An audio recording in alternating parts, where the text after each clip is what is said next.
This is The Minimum Commitment, film theory in small doses, where the monsters don't come for us, they come from us.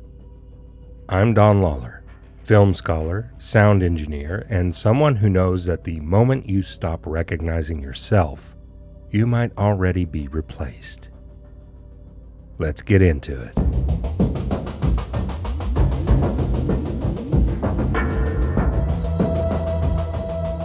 Jordan Peele's Us opens in the glow of nostalgia. A television hums in a dark living room, playing the Hands Across America commercial from 1986. As the camera moves closer, the image fills the frame, a performance of unity that feels strangely hollow. A dream broadcast on repeat.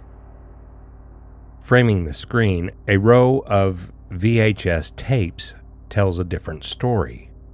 To the left, Chud, the 80s horror film about discarded humans living underground. Beside it, The Goonies, a suburban fantasy where adventure waits below the surface. Then, The Man with Two Brains, identity split in half, personality divided. On the right, the two-tape box set of The Right Stuff, a celebration of American greatness that excludes everyone outside the myth. These tapes act as the film's subconscious, a coded summary of everything Jordan Peele is about to unpack: the buried, the forgotten, the invisible. Cut to Santa Cruz at night. The boardwalk glows with carnival light, an image of safety and leisure that feels just a little too bright. A family walks the midway. Father, mother, daughter. The sounds of laughter, games, and waves all blend into a fragile calm. Young Adelaide, played with haunting stillness by Madison Curry, wanders off while her parents argue, drawn toward a small attraction set apart from the noise and the lights. The sign above reads Vision Quest, a promise of spiritual adventure, and beneath it, glowing in carnival bulbs, the words, Find Yourself. It's the kind of slogan that never changes, a recycled message from every decade of American amusement. Each generation steps inside believing they'll come out transformed, never realizing how easily transformation can become distortion. Inside, reflections multiply endlessly. The mirrors distort, repeat, and reshape until identity begins to blur. And in the quiet that follows, something familiar steps forward. A version of Adelaide that doesn't obey the rules of reflection. Peele makes the reflection move on its own accord. The simplest cinematic gesture, and it changes everything. This is how Us begins its argument. A TV commercial of false harmony, followed by a maze where recognition turns to fear. Peele builds the connection deliberately. America's obsession with self-image leads straight to its reflection, and that reflection refuses to look away. When Peele returns to this world decades later, we meet adult Adelaide, now a mother played by Lupita Nyong'o. Nyong'o anchors the film. Her performance carries quiet panic, a tension that never left the funhouse. We read her fear as trauma. Peele frames it as memory. He shows how easily perception can shift and how quickly the familiar can turn against you. The film's surface is pure Americana. Beaches, boardwalks, family trips, soundtracked by pop songs and laughter. Beneath that brightness runs something obscured. The tunnels mentioned in the prologue, stretching under cities forgotten and unacknowledged. They wait like a buried conscience, the kind of history a country pretends not to remember. And from that silence, something begins to rise. Jordan Peele builds his horror from reflection. Every frame of the film turns the familiar into something studied and precise. He doesn't imagine a new threat. He reveals one already in motion. The film's design rests on a single idea.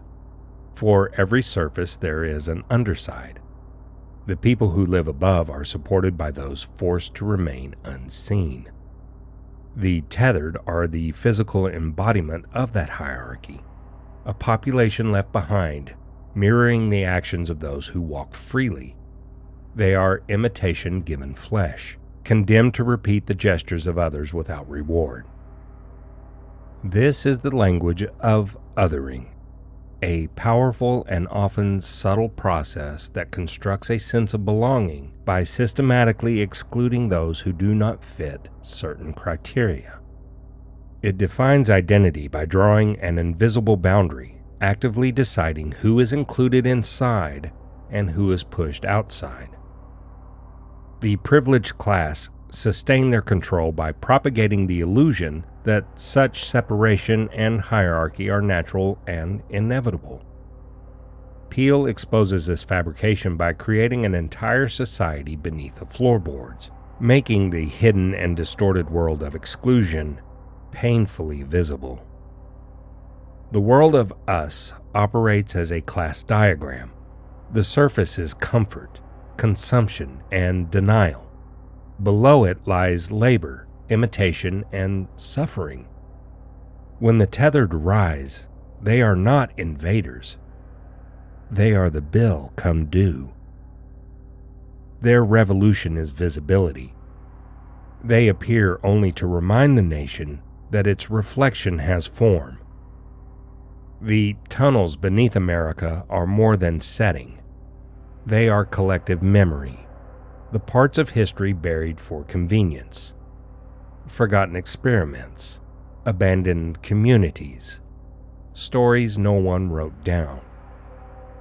Peele fills these corridors with motion and noise, a network of lost voices still moving in rhythm with the living above. Peele turns horror into social anatomy. He layers metaphor and form until they are one. Every mirror, every tunnel, every silent reflection is part of the same argument. The distance between privilege and despair is smaller than it appears, and the descent from one to the other takes only a few steps down. Jordan Peele composes us with mathematical precision. The images, the sound, and movements all echo the film's reflective design. He turns the language of film into a hall of mirrors, a space where form and meaning collapse into one another. Duality defines this world. The tethered don't just resemble the living, they imitate them. Their movements are a choreography of subjugation, each action above echoed by a distorted version below. What looks like horror is actually repetition, a life lived through mimicry, stripped of agency. The film's structure follows the same pattern. Peele folds the story against itself, building scenes in pairs. The family above ground and the family beneath it.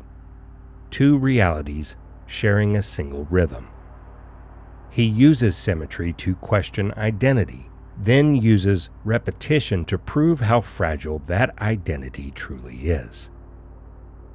Cinematographer Mike Giolakis frames each scene with surgical precision. Horizontal lines divide screen space like class boundaries. Characters are placed dead center, their balance on screen matching the illusion of balance in life.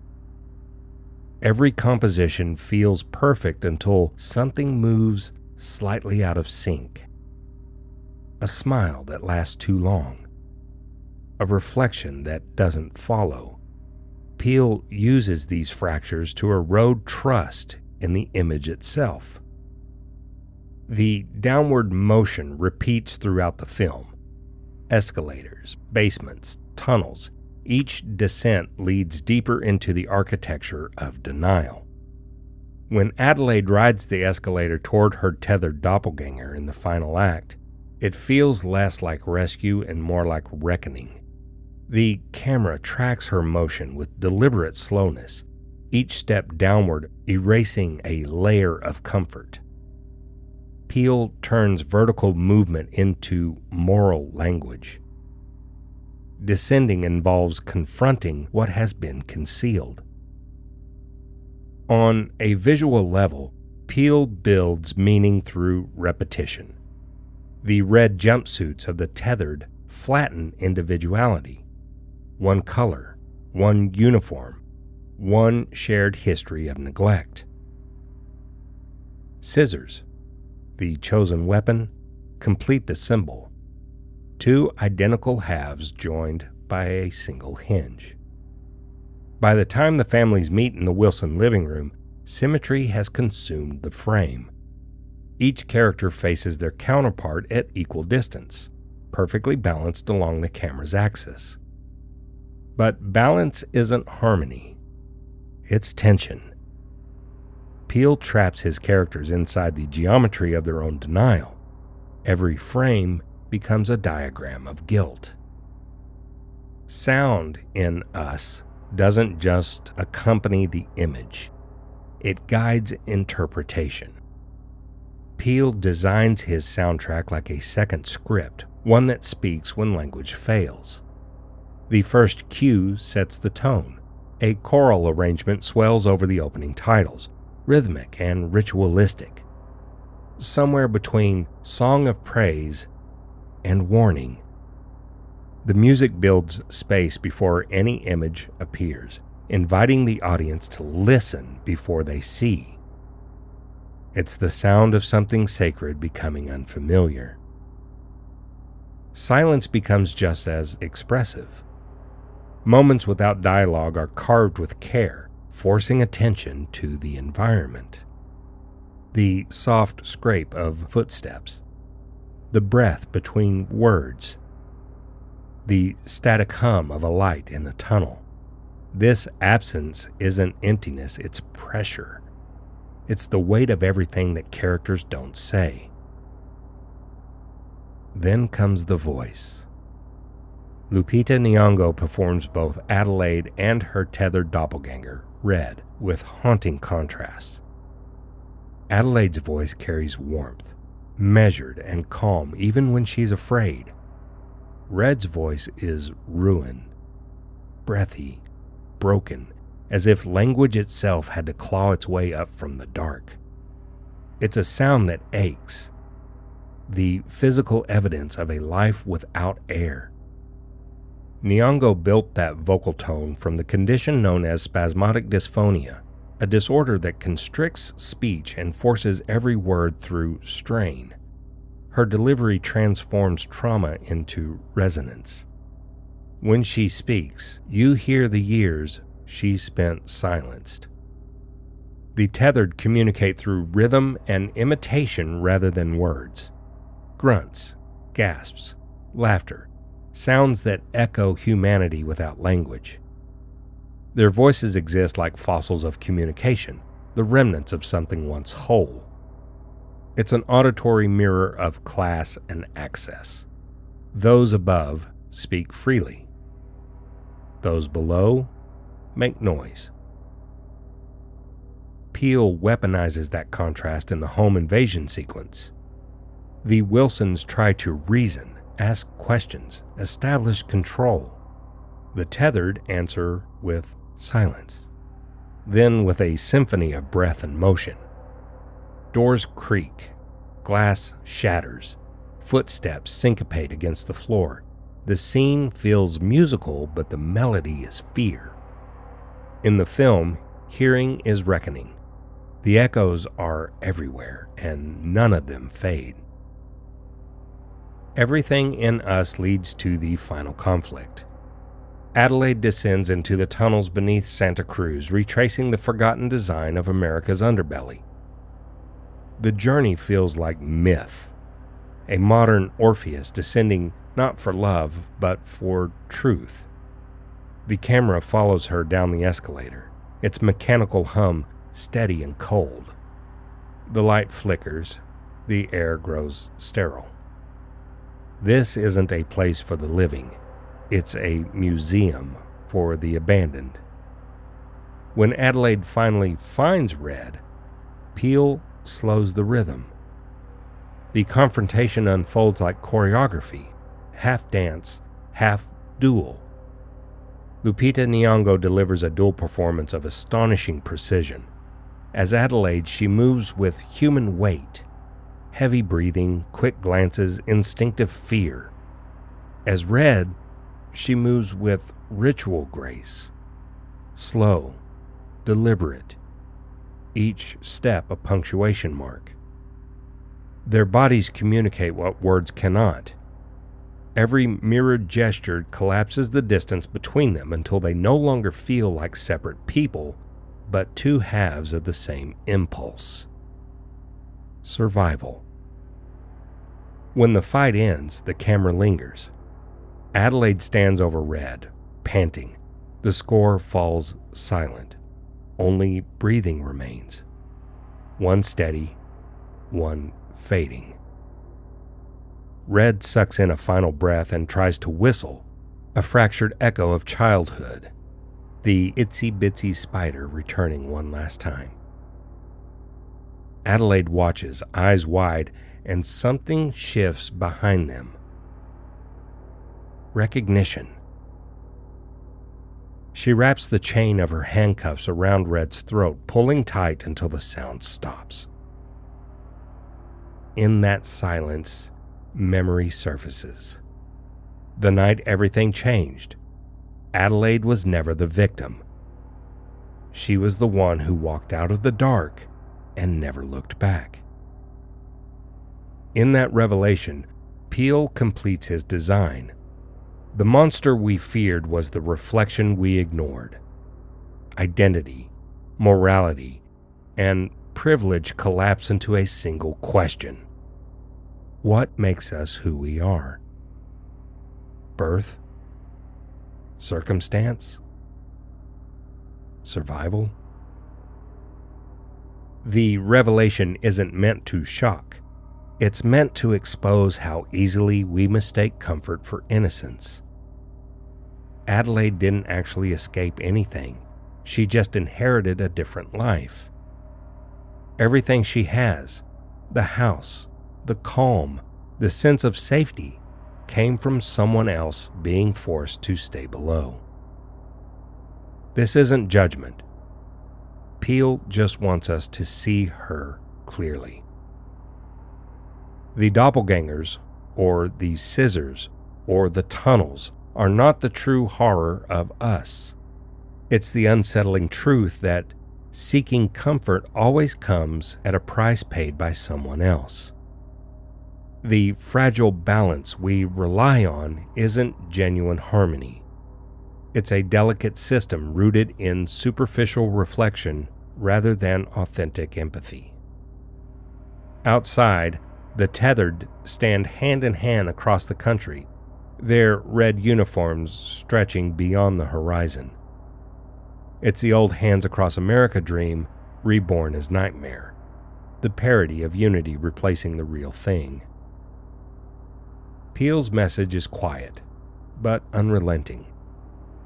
You can't destroy your reflection without losing yourself. Every act of denial deepens the divide. Every privilege left unexamined becomes another tether waiting to pull tight. Jordan Peele's Us holds the mirror steady until the audience looks away. He isn't chasing fear of the unknown. He's exposing the terror of recognition. The moment you realize the danger doesn't live outside your home. It's been staring back in every reflection you've ever trusted. That's your thought for the day. Minimum commitment, maximum meaning. See you next time.